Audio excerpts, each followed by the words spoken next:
Have you ever done something absolutely terrible because you were convinced it was for the greater good? Maybe you canceled a friend to protect a group. Or you undermined a boss because you thought they were toxic. You felt like the hero of your own story, right? Well, about 400 years ago, William Shakespeare wrote a psychological thriller that proves that being a good person with noble intentions is often the most dangerous thing you can be. We're talking about Julius Caesar, but forget the dusty high school textbooks and the thee and thou. This isn't a history lesson about ancient Rome. It's a roadmap for every corporate coup, every political uprising, and every Twitter dogpile you've ever seen. Imagine you're standing in a room with your best friend, a man who is basically the CEO of the world. He's charismatic, he's powerful, and he's starting to look a little too much like a god. Your other friends are whispering that he's a threat, that he needs to be removed. Do you stay loyal to the man, or do you stay loyal to the system? Today, we're breaking down why Julius Caesar is the ultimate guide to the dark side of idealism. We're going to look at why facts don't matter in a PR war, why saving a burning building often means burning it down yourself, and why the person you kill is often more powerful than the person who's alive. Let's start with our protagonist. And no, it's not Caesar, it's Brutus. Imagine Brutus as the principled intellectual. He's the guy who reads every op-ed, cares about the institutions, and truly believes that logic wins arguments. In the play, Brutus is recruited into a conspiracy to assassinate Caesar. The other guys, the ones like Cassius, are motivated by jealousy and ego. They just hate that Caesar is taller and more famous than them. But Brutus is different. He kills Caesar because he loves the idea of a republic more than he loves his friend. Here is the first major lesson. Idealism is a blindfold. Imagine you're looking at a chessboard. Brutus is so focused on the moral move that he forgets he's playing against people who don't care about the rules. He thinks that if he explains his reasons clearly, if he shows the public his logic, everyone will just agree that stabbing a world leader was the ethical choice. In the modern world, we see this all the time. We see leaders make massive, disruptive changes because they have a vision, but they fail to account for human emotion, messy loyalties, and the fact that most people prefer a stable tyrant over a chaotic liberator. Shakespeare is warning us, when you start loving humanity more than you love actual humans, you're about 5 minutes away from doing something monstrous. Tone, faster, more intense, conspiratorial. Now, let's talk about the most famous scene in literary history, the funeral. Imagine the scene. Caesar is dead on the floor. Brutus has just given a very logical speech to the crowd. He basically says, I loved him, but he was ambitious, so I killed him. Any questions? And the crowd, being fickle, goes, yeah, okay, makes sense. Brutus for president. Then, Mark Antony walks in. Antony doesn't use logic. He uses framing. He gives a masterclass in what we today call the spin. He repeatedly calls the assassins honorable men, but he says it with such dripping sarcasm that by the end of the speech, the word honorable sounds like a slur. He doesn't argue facts. He displays Caesar's bloody cloak.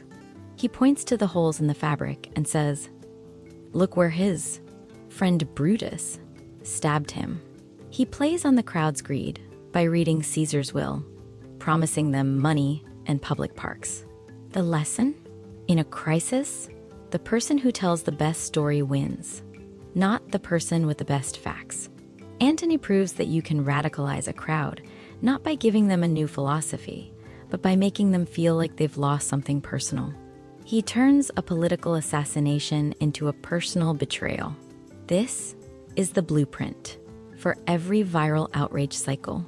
It's not about what happened. It's about how the person talking makes you feel about what happened. Brutus spoke to the head. Antony spoke to the gut. Guess who won? Here's where it gets spooky and deeply relevant to our cancel culture era.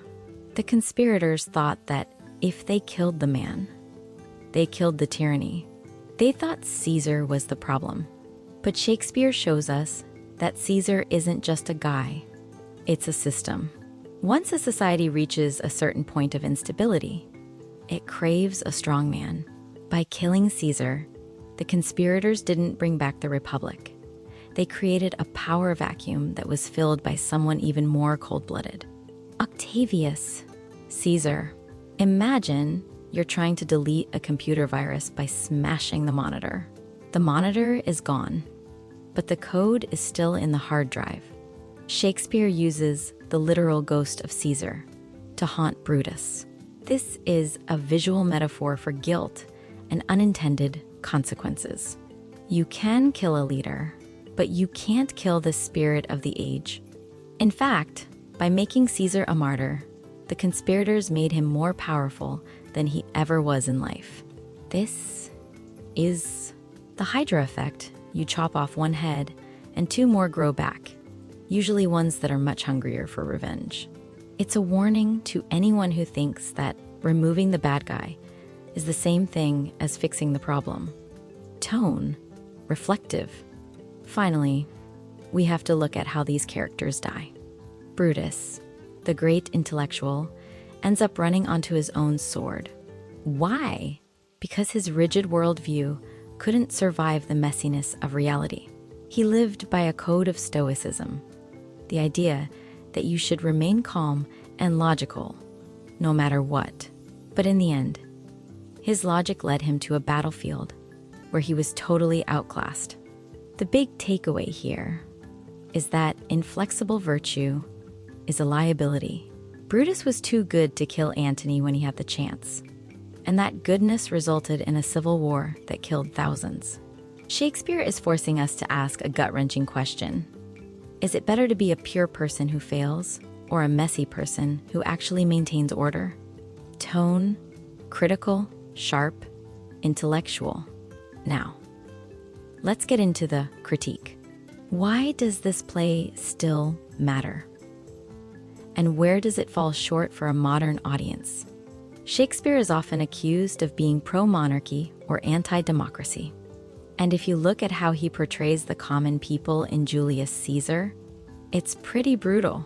He depicts the public as a mindless mob that changes its mind every 5 seconds based on whoever gave the last speech.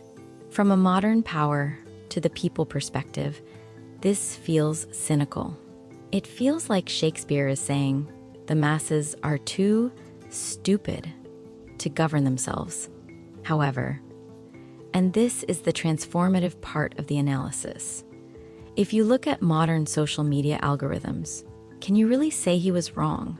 The mob in Julius Caesar is the 16th century version of a Twitter trend. They don't have all the information. They just have the vibe. The play's biggest weakness is actually its second half. Once Caesar is dead, the tension shifts from a tight psychological thriller to a sprawling war movie. Some critics argue the momentum dies with Caesar, but I'd argue that's the point. The action of a revolution is exciting, but the aftermath of a revolution is a long, depressing slog. Shakespeare is intentionally showing us the hangover of political violence. He doesn't give us a hero to root for. Brutus is too naive.